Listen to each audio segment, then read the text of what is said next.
working in tech is tiring, all right?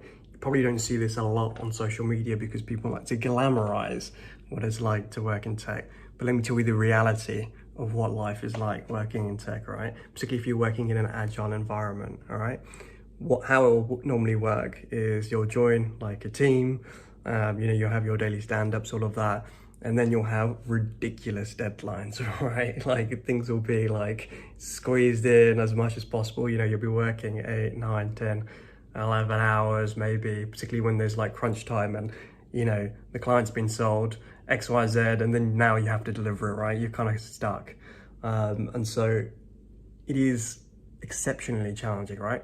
But it's not just the job that you're doing, right? A lot of people will just work and that's it, that's their job, it's done, right? But in tech, not only are you working during the day as your main sort of 9 to 5, if you will, but you're also working in the evening because you have to learn, new frameworks, new skills, cloud, whatever it is, right?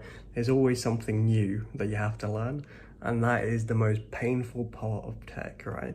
Is that you're kind of always working, or there's always something on your mind, right? Even if, like, say for example, you're implementing something and something's not quite working, you can't solve it.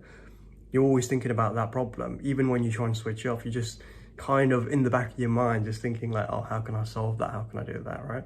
It's like it's a job where you don't get rest, and that can make people burn out so easily, right? So that's just something I wanted to mention. I know not a lot of people talk about it, but I wanted to talk about it. So that is the reality of tech. That's exactly what it's like. That's exactly what you can expect. Sometimes you might find a company where things are pretty chill and you won't have like crazy deadlines, but it's rare, right?